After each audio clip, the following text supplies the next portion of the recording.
नमस्कार, मैं अशोक कुमार पांडे। स्वागत है आपका टीसीएच पर। अडानी जी को लेकर वैसे मोदी जी या अमित शाह जी या ये सारे लोग तो कुछ बोलते नहीं हैं। मोदी जी के मुंह से अडानी जी का जब नाम आया था तो वो इलेक्शन के पहले आया था, जब उन्होंने कहा था कि अडानी और अंबानी कांग्रेस को भर भर के टैंपों में पैसे पहुंचा रहे हैं। अब वो पैसे कहां पहुंचे कहां नहीं पहुंचे उसकी तो कोई जांच हुई नहीं, लेकिन हुआ ये कि चुनाव के बाद पहले हिंडनबर्ग रिपोर्ट आई और फिर अमेरिकन कोर्ट से आप जानते हैं अरेस्ट वारंट जारी हुआ गौतम अडानी और उनके भतीजे के नाम से। अभी तक भारत सरकार इस पर बिल्कुल चुप थी। जब जब लोकसभा में यह सवाल उठाए जाने की कोशिश हुई, लोकसभा को एडजर्न कर दिया गया, बिल्कुल यह तय पाया गया, बिल्कुल यह निश्चित कर दिया गया कि लोकसभा के अंदर या राज्यसभा के अंदर अडानी जी पर कोई बातचीत नहीं हो सकती है। लेकिन कल विदेश मंत्रालय के एक प्रवक्ता ने बयान दिया। इस बयान का लब्बो लुबाब जो है वो एक लाइन में मैं आपको बता दूं। उनका कहना है कि ये जो मामला है वो अमेरिकन कोर्ट और अडानी जी के बीच का है, इसमें भारत सरकार का कोई लेना देना नहीं है। और साथ में ये भी कहा कि अडानी के प्रत्यर्पण के लिए कोई बात नहीं चल रही है, एक्स्ट्राडिशन के लिए अभी तक अमेरिका की तरफ से कोई रिक्वेस्ट नहीं आया है। अच्छी बात है, विदेश मंत्रालय के प्रवक्ता हैं, बहुत सीनियर ऑफिसर हैं, तो वो वही बोलेंगे जो टेक्निकली सही है, जो उनसे टेक्निकली कहने की उम्मीद की जाती है वो उन्होंने कहा और मामला ठीक है। उनके लेवल पर किसी को कोई शिकायत नहीं होनी चाहिए। लेकिन असल मामला यह है कि ठीक है, अमेरिकन कोर्ट और अडानी के बीच का मामला है, लेकिन घूस के लेन देन की जो पूरी कहानी आई है, घूस के लेन देन का 2 साल तक उन्होंने जो जांच की और उसके बाद जो रिपोर्ट आई है वो तो भारत से ही जुड़ी हुई है। सबसे ज्यादा जिस मामले पे चर्चा हो रही है, आंध्र प्रदेश पे चर्चा हो रही है। जगन मोहन रेड्डी वहां पर मुख्यमंत्री थे, उस जमाने की चर्चा हो रही है कि जगन मोहन रेड्डी जब मुख्यमंत्री थे तो पैसों का लेन देन हुआ और उसकी वजह से जो बिजली जनता को बहुत सस्ती मिलनी चाहिए थी वो बिजली काफी महंगी मिली। अब यह मामला तो भारत का है। अगर भारत के अंदर एक मुख्यमंत्री को पैसा देकर या मुख्यमंत्री से जुड़े हुए लोगों को पैसा देकर सस्ती बिजली जनता को महंगे में बेची जा रही है तो यह भारत का मामला कैसे नहीं है। वैसे जगन मोहन रेड्डी उस समय भारतीय जनता पार्टी के समर्थक थे। आप रिकॉर्ड उठा के देख लीजिए, लोकसभा से लेकर राज्यसभा में जब भी कोई बिल आया, जब भी कोई मुद्दा आया तो रेड्डी साहब हमेशा बीजेपी के साथ खड़े रहे। रेड्डी साहब की पार्टी के लोग लगातार भारतीय जनता पार्टी के पक्ष में वोटिंग करते रहे।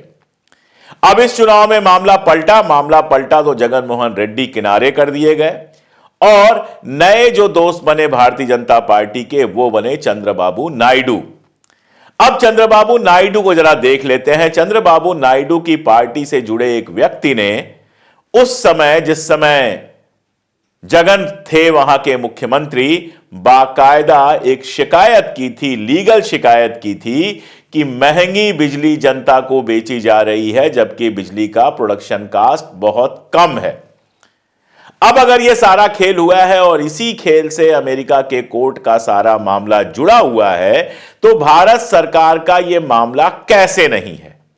क्या आंध्र प्रदेश की जनता या उन सब प्रदेशों की जनता जिनको महंगी बिजली बेची जा रही थी, क्या वो भारत की जनता नहीं है?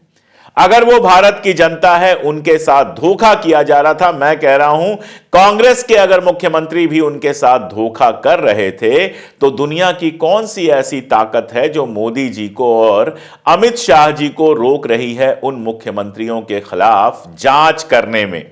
ऐसा तो नहीं है कि इस देश में मुख्यमंत्रियों के खिलाफ जांच नहीं होती है। हेमंत सोरेन को जेल भेजा गया, अरविंद केजरीवाल को जेल भेजा गया, भूपेश बघेल पर केस है और भी कितने नाम गिनाऊं।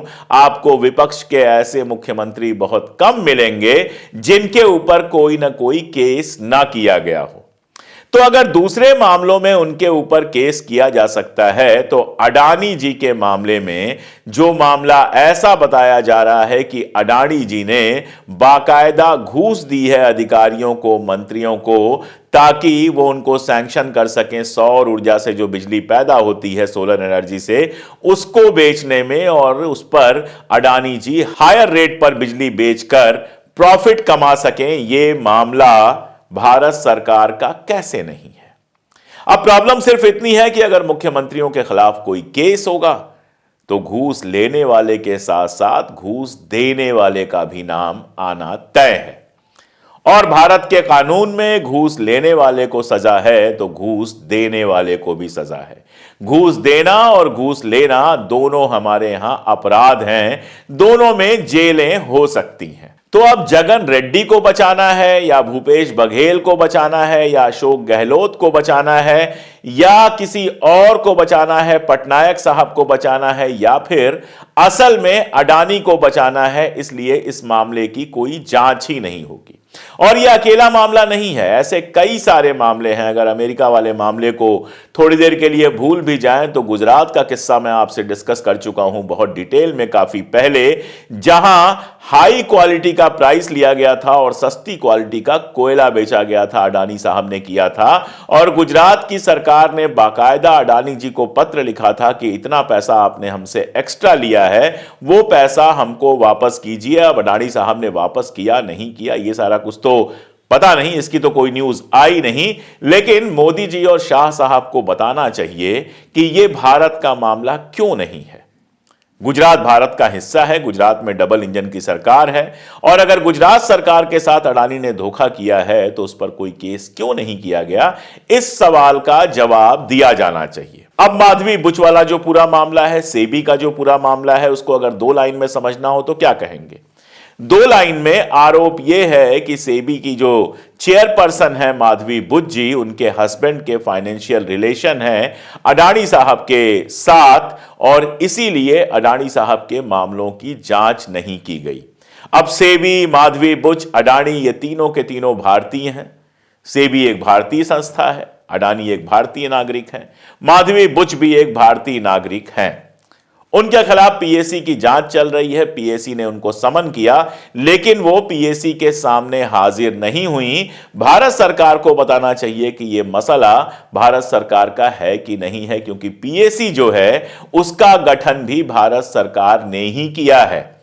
तो भारत सरकार द्वारा गठित पीएसी जो बहुत हाई लेवल की संस्था है, उस पीएसी के समन के बावजूद माधवी बुच हाजिर नहीं होती हैं, तो यह किसका मामला है, यह भारत सरकार को बताना चाहिए। ठीक बात है, अमेरिका वाले मामले में आप कानूनी तौर पे शामिल नहीं है। जो विदेश मंत्रालय के प्रवक्ता साहब ने कहा वो बिल्कुल सही कहा कि कानूनी मामले में भारत सरकार सीधे सीधे शामिल नहीं है। लेकिन वो जो कानूनी मामला है वो यही तो है कि भारत के अंदर अलग अलग सरकारों को पैसे दिए गए ताकि वो सौर ऊर्जा से, सोलर एनर्जी से जो बिजली पैदा कर रहे थे अडानी जी, वो खरीद सकें और उसको हायर रेट पर बेच सकें। और इस तरह दिखाया गया कि भारत में सोलर एनर्जी के लिए बहुत सारा स्पेस है। इस तरह से दिखाया गया कि सोलर एनर्जी जो है भारत में बहुत बड़ा मार्केट है। और फिर इसके नाम पर अमेरिका के जो इन्वेस्टर्स थे उनसे पैसे वसूले गए। इन्वेस्टर्स ने पैसे दिए क्योंकि इन्वेस्टर्स को यह बताया गया कि यह मार्केट यहां पर बहुत फलने फूलने वाली है। लेकिन यह बताने के लिए जो आंकड़े इकट्ठा किए गए, जो डेटा दिए गए, वो ये घूस के आधार पे थे। घूस देकर राज्य सरकारों को इस बात के लिए राजी किया गया कि वो गौतम अडानी की महंगी बिजली खरीदें। दरअसल सोलर एनर्जी कोई मोदी जी के समय में नहीं आई है। मोदी जी के समय का क्या क्या बता दिया जाता है वो तो छोड़िए। रामेश्वरम का जो पुल है जो अंग्रेजों ने 1914 में बनवाया था, उसको भी एक भक्त ने लिख दिया था कि यह पुल जो है वो मोदी जी ने बनवाया है, तो वो तो कोई कुछ भी कर सकता है। लेकिन हकीकत यह है कि सोलर एनर्जी मोदी जी के पहले फ्री थी। भारत सरकार ढेर सारी सब्सिडीज देती थी। आप सोलर पैनल्स खरीद के अपने घर पे लगवा सकते थे, अपने फार्म में लगवा सकते थे और उससे निकलने वाली बिजली को यूज कर सकते थे। मोदी जी के समय में इसको मॉनिटाइज कर दिया गया, फ्री वाला खत्म कर दिया गया। और उसके बाद अडानी जी उतरते हैं इस मार्केट में और सोलर एनर्जी का पूरा मार्केट अडानी जी के पास चला जाता है। और उसके बाद उसके नाम पर वो अमेरिका से इन्वेस्टमेंट लेने जाते हैं।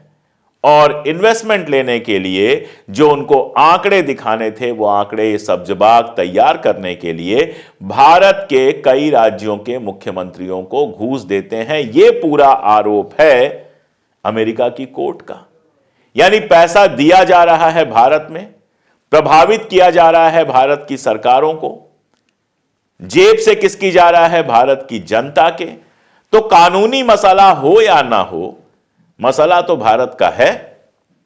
जब यह आरोप लगा है तो ऐसा क्यों नहीं हो सकता कि एक बार जांच करा ली जाए कि क्या वाकई घूस दी गई है। और मामला सिर्फ इतना नहीं है, अगर अडानी वाकई बहुत कायदे से, नियम कानून के हिसाब से बिजनेस कर रहे होते दुनिया भर में, तो यह कतई मिल जाता है।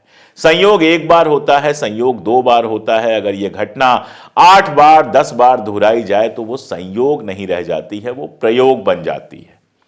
ऐसे ही नहीं होता कि श्रीलंका में नई वामपंथी सरकार आती है और वो अडानी के प्रोजेक्ट कैंसिल करने की बात करती है। ऐसे ही नहीं हो जाता कि ऑस्ट्रेलिया में उनके ऊपर पर्यावरण से लेकर तमाम तरह के आरोप लगते। ऐसे ही नहीं हो जाता कि बांग्लादेश में भी उनके खिलाफ आरोप लगते। और ऐसे ही बिल्कुल नहीं हो जाता कि अमेरिका में सीधे सीधे उनके लिए 2 साल की जांच के बाद कोर्ट अरेस्ट वारंट का आदेश जारी करता और उसके बाद मूडी जो क्रेडिट एजेंसी है वो उनकी रेटिंग इतना घटा देती कि कई सारे इन्वेस्टर्स, कई सारे पार्टनर्स, फ्रांस की एक कंपनी जो उनकी पार्टनर थी वो पीछे हट गई, कहीं हम इनके साथ काम नहीं करेंगे। जबकि बिजनेसमैन सिर्फ और सिर्फ अपना प्रॉफिट देखता है। इसका मतलब जो कुछ हुआ है उसमें कोई बड़ी गड़बड़ी है जिसके चलते इनके बिजनेस पार्टनर भी पीछे हट रहे हैं। और यहां एक बात आप और देख लीजिए, जितने ये समझौते राज्य सरकारों से हुए हैं जिसके बारे में कहा जा रहा है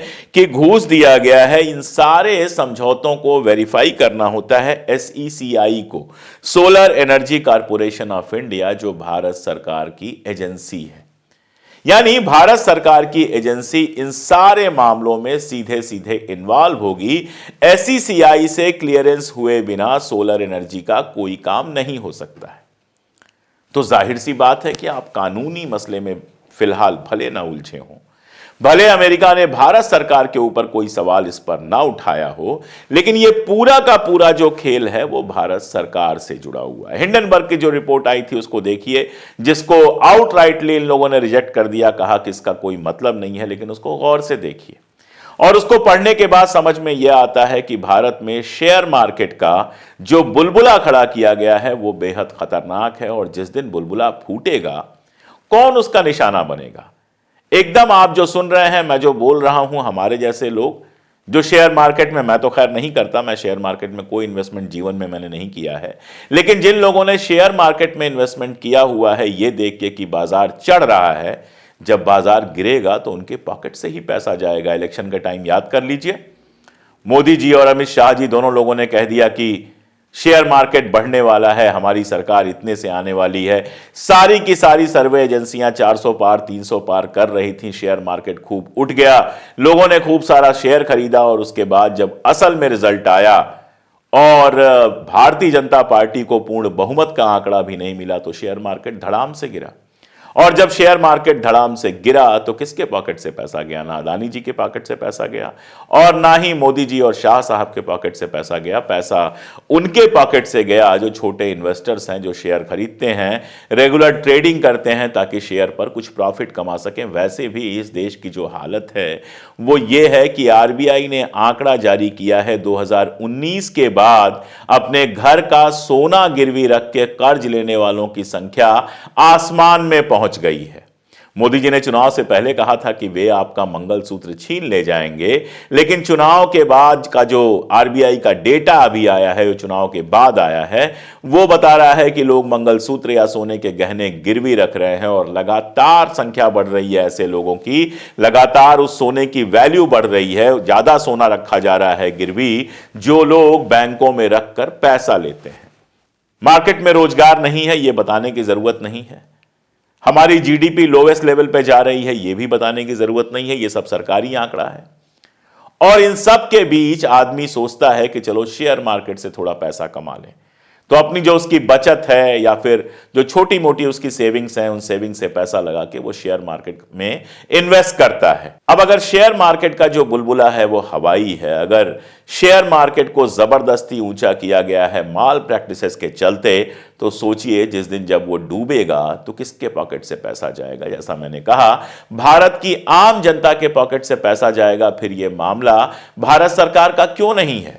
सब छोड़ दीजिए, बहुत छोटी सी बात है कि अगर इतने सारे आरोप लगे हैं, जरा सा आरोप लगने पर किसी भी विपक्ष के पॉलिटिशियन के घर, मुख्यमंत्री के घर, मंत्री के घर, सांसद के घर, विधायक के घर ईडी, सीबीआई पता नहीं क्या क्या पहुंच जाती है, बरसों केस चलते रहते हैं। प्रणव राय जो एनडीटीवी के मालिक थे, उनके ऊपर एक इंडिविजुअल ने आरोप लगाया, लंबा केस चला, उस केस में, उस प्रोसेस में एनडीटीवी चला गया अडानी जी की जेब में और उसके बाद रिजल्ट यह आया कि कोई माल प्रैक्टिस नहीं की थी प्रणव राय और राधिका राय ने, बिल्कुल जैसे बिजनेस में होती है वैसे ही हुई थी, यानी कि वो पूरी तरह से निर्दोष थे। तो जरा सा 42 करोड़ रुपयों का सारा मामला था, उसमें प्रणव राय के हाथ से एनडीटीवी जैसा चैनल चला गया। रवीश कुमार के पास जो एक नेशनल प्लेटफॉर्म एनडीटीवी पर था वो छीन लिया गया, वो अडानी के पास चला गया। लेकिन यहां सैकड़ों हजारों करोड़ के आरोप लग रहे हैं और हमारी सरकार कह रही है यह सरकार का मामला नहीं है। आखिर इतने आरोपों के बाद अडानी की एक बार जांच क्यों नहीं हो सकती है? अब मैं इस पर क्या कहूं, आप सब लोग देखते हैं, चैनल्स देखते हैं, दुनिया भर के न्यूज पढ़ते हैं, समाचार पढ़ते हैं, अखबार पढ़ते हैं, सोशल मीडिया देखते हैं। आप बताइए अडानी जी के खिलाफ जांच क्यों नहीं हो रही है? क्या वजह हो सकती है कि अडानी जी का नाम लेने से मोदी जी बचते हैं? क्या वजह हो सकती है कि आज तक इतने सारे आरोप लगने के बावजूद कभी ED, CBI, income tax Adani ji के दरवाजे पर जाने की हिम्मत नहीं कर सकी? बताइएगा, जो आपको लगे, जो जवाब आपको लगे इसका, वो कमेंट में मुझे बताइएगा। दर्ज कीजिएगा इस बात को कि आप इस पूरी घटना को किस तरह से देखते हैं। आप जानते हैं मैं कमेंट्स पढ़ता हूं, उन कमेंट से मुझे बहुत कुछ सीखने को मिलता है।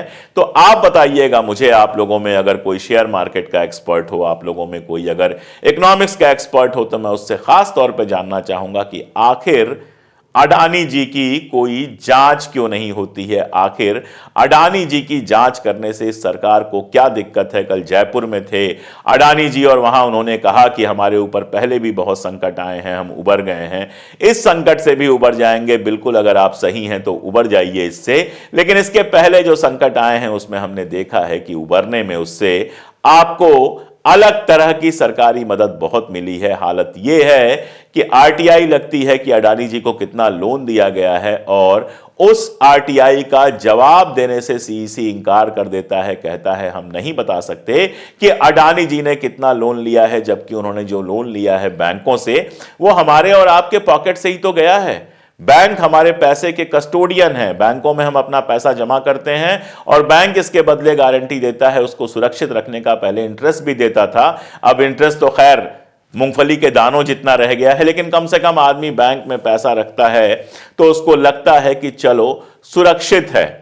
अब उन बैंकों से लोन दिया जाता है, कल को अगर वो बैंक डूब जाएंगे तो छोटी बचत वाले, नौकरी पेशा लोग, ऐसे लोग जो बैंकों में पैसा रखते हैं वो तो सड़क पर आ जाएंगे। आप जानते हैं कि जब कुछ प्राइवेट बैंक और कोऑपरेटिव बैंक बर्बाद हुए थे तो लोगों की क्या हालत हुई थी। तो अगर हर चीज से जनता जुड़ी हुई है तो सरकार क्यों नहीं जुड़ी हुई है? आखिर सरकार को जनता ही तो चुनती है। इन सवालों के जवाब मैं आपसे भी चाहता हूं। अगर वीडियोस पसंद आते हैं तो दोस्तों तक भेजिएगा। अगर अब तक सब्सक्राइब ना किया हो तो सब्सक्राइब कर लीजिएगा, और अगर हमारे साथी बनना चाहते हैं, अगर हमारी ताकत बनना चाहते हैं तो पिन कमेंट खोल के देखिए या फिर डिस्क्रिप्शन खोल के देखिए। आप हमारे मेंबर भी बन सकते हैं और भी कई तरीकों से हमारी मदद कर सकते हैं। आज के लिए इतना ही, बहुत शुक्रिया।